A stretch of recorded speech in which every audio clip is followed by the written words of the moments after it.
Hi everyone, welcome to my channel once again. ಇವತ್ತಿನ ದಿನ ನಾನು ಇನ್ನೊಂದು ಹೊಸ ಟ್ರಿಕ್ ಹೇಳ್ಕೊಡಕ್ಕೆ ರೆಡಿ ಆಗಿದ್ದೀನಿ. ಏನಪ್ಪಾ ಅಂತಂದ್ರೆ, ನಾವು ಲಾಸ್ಟ್ ಟೈಮಲ್ಲಿ ಏನು ನೋಡಿದ್ವಿ ಅಂತಂದ್ರೆ, ಡೈರೆಕ್ಟ್ ಆಗಿ ನಮ್ಮ ಮೊಬೈಲಿಂದ ಯಾವ ರೀತಿಯಾಗಿ ನಾವು ಟಿವಿಗೆ ಒಂದು ಡೇಟಾನ ಟ್ರಾನ್ಸ್ಫರ್ ಮಾಡ್ಬೋದು ಅಂತ ನೋಡಿದ್ರಿ. ಬಟ್ ದಿಸ್ ಟೈಮ್ ನಾನು ಏನು ಎಕ್ಸ್ಪ್ಲೇನ್ ಮಾಡ್ತಾ ಇದ್ದೀನಿ ಅಂತಂದ್ರೆ, ನಿಮಗೆ ಸ್ಕ್ರೀನ್ ಮಿರರಿಂಗ್ ಮಾಡೋದು ಯಾವ ರೀತಿ ಅಂದ್ರೆ, ನಮಗೆ ರೆಗ್ಯುಲರ್ ಟಿವಿನಲ್ಲಿ ಸ್ಕ್ರೀನ್ ಮಿರರಿಂಗ್ ಮಾಡೋದು ಗೊತ್ತೇ ಇರುತ್ತೆ. ಬಟ್ ಅಮೆಝಾನ್ ಫೈರ್ ಸ್ಟಿಕ್ ಮುಖಾಂತರ ಸ್ಕ್ರೀನ್ ಮಿರರಿಂಗ್ ಮಾಡೋದು ಯಾವ ತರ. ಸೊ ಇದು one of the student Yatish ಅಂತ ಹೇಳ್ಬಿಟ್ಟು ನಾನು ಕೇಳಿದ್ರು. ಸೊ ಅವ್ರಿಗೆ ನಾನು ಎಕ್ಸ್ಪ್ಲನೇಷನ್ ಕೊಡ್ತಾ ಇದ್ದೀನಿ, ಮತ್ತೆ ಬೇರೆಯವ್ರು ಕೂಡ ಹೆಲ್ಪ್ ಆಗುತ್ತೆ. ಸೊ ವೆರಿ ಸಿಂಪಲ್ ಟ್ರಿಕ್ ಇದು. ಏನಪ್ಪಾ ಅಂತಂದ್ರೆ, ನೀವೇನ್ ಮಾಡ್ಬೇಕು ಅಂತಂದ್ರೆ, ಜಸ್ಟ್ ನೀವು ರಿಮೋಟ್ ಇಟ್ಕೊಳ್ಳಿ. ಫಸ್ಟ್ ನೋಡಿ, ಟಿವಿ ಆನ್ ಆಗಿರ್ಬೇಕು ಒಂದು, ಓಕೆನಾ. ಸೊ ಟಿವಿ ಆನ್ ಆಗಿದೆ, ಮತ್ತೆ ಮೊಬೈಲ್ ಕೂಡ ಆನ್ ಆಗಿದೆ. ನೀವೇನ್ ಮಾಡ್ಬೇಕಪ್ಪ ಅಂತಂದ್ರೆ, ವೆರಿ ಸಿಂಪಲ್ ಟ್ರಿಕ್ಕು. ಫಸ್ಟ್ ನಿಮ್ಮ ರಿಮೋಟ್ ತಗೊಂಡು, ರಿಮೋಟ್ ಅಲ್ಲಿ ನೋಡಿ, ಇದು ರಿಮೋಟ್ ಅಲ್ವಾ, ಈ ರಿಮೋಟ್ ಅಲ್ಲಿ ಈ ಓಮ್ ಬಟನ್ ಅಂತ ಇರುತ್ತೆ.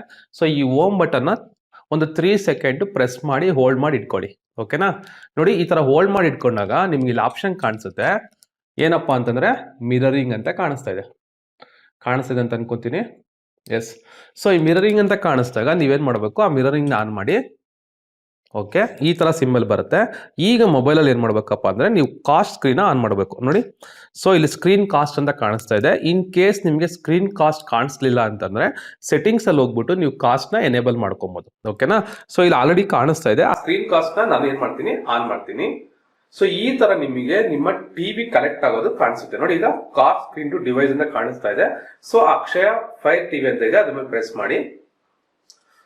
ಪ್ರೆಸ್ ಮಾಡಿದ ತಕ್ಷಣ ನಿಮಗೆ ಸ್ಕ್ರೀನ್ ಏನಾಗುತ್ತೆ, ಕಾಸ್ಟ್ ಆಗುತ್ತೆ. ನಿಮ್ಮ ಮೊಬೈಲ್ ಸ್ಕ್ರೀನು ನಿಮ್ಮ ಟಿವಿ ಮೇಲೆ ಬರಕ್ಕೆ ಸ್ಟಾರ್ಟ್ ಆಗುತ್ತೆ. ಸೊ ಪ್ರಿಪೇರಿಂಗ್ ಅಂತ ಬರ್ತಾ ಇದೆ ಈಗ. ಸೊ ನೀವು ಕ್ಲಿಯರ್ ಆಗಿ ನೋಡ್ಬೋದು. ಸೊ ಈಗ ಏನಾಗ್ತಿದೆ, ನಿಮ್ಗೆ ಟಿವಿ ಮೇಲೆ ನಮ್ಮ ಮೊಬೈಲ್ ಸ್ಕ್ರೀನು ಬರ್ತಾ ಇದೆ. ಸೊ ಈಗ ನೀವೇನ್ ಬೇಕಾದ್ರೂ ಮೀಡಿಯಾನ ನೀವು ಡೈರೆಕ್ಟ್ ಆಗಿ ನೋಡ್ಬೋದು. ಫಾರ್ ಎಕ್ಸಾಂಪಲ್,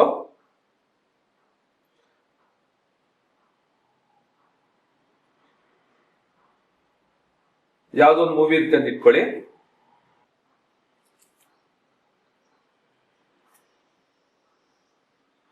ಸೊ ಈ ತರ ನಿಮಗೆ ಕ್ಲೀನ್ ಆಗಿ ಸ್ಕ್ರೀನ್ ಕಾಣಿಸುತ್ತೆ. ಈಗ ದೊಡ್ಡ ಮಾಡ್ಬೇಕು ಅಂತಂದ್ರೆ ನೀವು ರೊಟೇಟ್ ಮಾಡಿ ಮೊಬೈಲ್ ನ. ಸೊ ಮೊಬೈಲ್ ರೊಟೇಟ್ ಮಾಡ್ತಾ ಇದ್ದಂಗೆ ನಿಮ್ಗೆ ಸ್ಕ್ರೀನ್ ಮೇಲೆ ಕೂಡ ಇರೋದು ಏನಾಗುತ್ತೆ, ರೊಟೇಟ್ ಆಗುತ್ತೆ. ನಿಮ್ಗೆ ಸ್ಕ್ರೀನ್ ಅಲ್ಲಿ ಫುಲ್ ಸ್ಕ್ರೀನ್ ಆಗಿ ಬರಕ್ಕೆ ಸ್ಟಾರ್ಟ್ ಆಗುತ್ತೆ.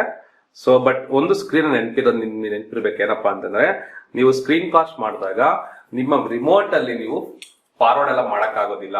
ನೀವು ಮೊಬೈಲ್ ಅಲ್ಲಿ ಏನ್ ಆಪರೇಟ್ ಮಾಡ್ತಿರೋ ಅದೇ ನಿಮ್ಗೆ ವರ್ಕ್ ಆಗುತ್ತೆ. ಅದು ನಿಮ್ಗೆ ನೆನಪಿರ್ಲಿ. ನೋಡಿ, ಟಿವಿನಲ್ಲಿ ಈಗ ನಾವೇನ್ ಮಾಡ್ತಾ ಇದೀರಪ್ಪ ಅಂದ್ರೆ, ಮೊಬೈಲ್ ಅಲ್ಲಿ ಯಾವ ರೀತಿ ನೀವು ಫ್ರಂಟ್ ಅಂಡ್ ಬ್ಯಾಕ್ ಇದು ಮಾಡ್ತಾ ಇದೀರೋ, ಫಾರ್ವರ್ಡ್ ಮತ್ತೆ ಬ್ಯಾಕ್ವರ್ಡ್ ಮಾಡ್ತಾ ಇದೀರೋ, ಆ ತರನೇ ಅದು ಚೇಂಜ್ ಆಗ್ತಾ ಹೋಗ್ತಾ ಇರುತ್ತೆ. ಕಂಪ್ಲೀಟ್ ಆಗಿ ನಿಮ್ಮ ಮೊಬೈಲ್ ಸ್ಕ್ರೀನ್ ಮಾತ್ರನೇ ನಿಮ್ಮ ಟಿವಿನಲ್ಲಿ ಡಿಸ್ಪ್ಲೇ ಆಗ್ತಾ ಇರುತ್ತೆ. ಓಕೆನಾ. So it is very simple trick. ನೀವು ಕೂಡ ಟ್ರೈ ಮಾಡಿ ನೋಡಿ. Okay, thank you very much.